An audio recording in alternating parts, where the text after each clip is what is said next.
To the very end. To the very end. Yes, Kate. Although this morning. Yes. Bloody... Do you know, I've still never forgiven Richard Arnold for going out to Dubai to watch her when she... Remember when Beyonce came? Thousands of people with severe hair loss could... meanwhile, as you could see there, the first banknotes displaying the King's face. Beyonce and Taylor Swift are breaking yet more records. Swifties will be celebrating after the singer was announced as the biggest-selling global recording artist of 2023. But it's the country music charts where Beyonce is marking an historical achievement, as our North America correspondent Noel Phillips reports. Live. Beyonce, I'd love to see her actually. A very good morning to you. Some MPs have called for the Speaker of the House of Commons to resign after a debate on the Gaza conflict descended into chaos. So Lindsay Hoyle was forced to issue an unprecedented apology.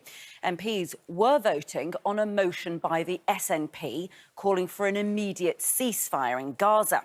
But after the Speaker broke with tradition and allowed the Labour Party's amendments to be voted on, politicians started to walk out. Let's go to our political correspondent, Louise.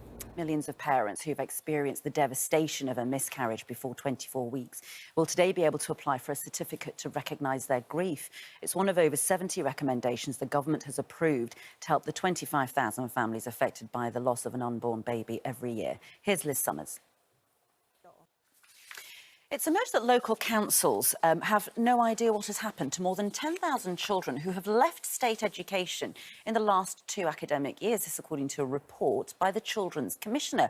Most of the so-called missing children are between 4 and 9 years old, and a further 13,000 of them left school to be taught at home. Let's cross to our correspondent.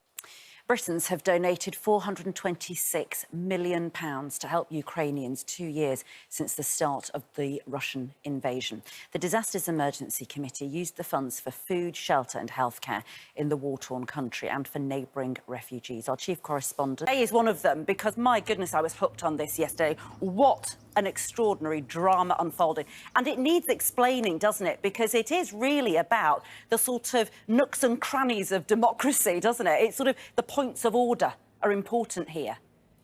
Schooling was a sort of mainstay of lockdown, Katie, and perhaps it was the preferred method for plenty of families. But this idea that there are children who nobody knows where they are being homeschooled and they're not actually in school is the worrying stat.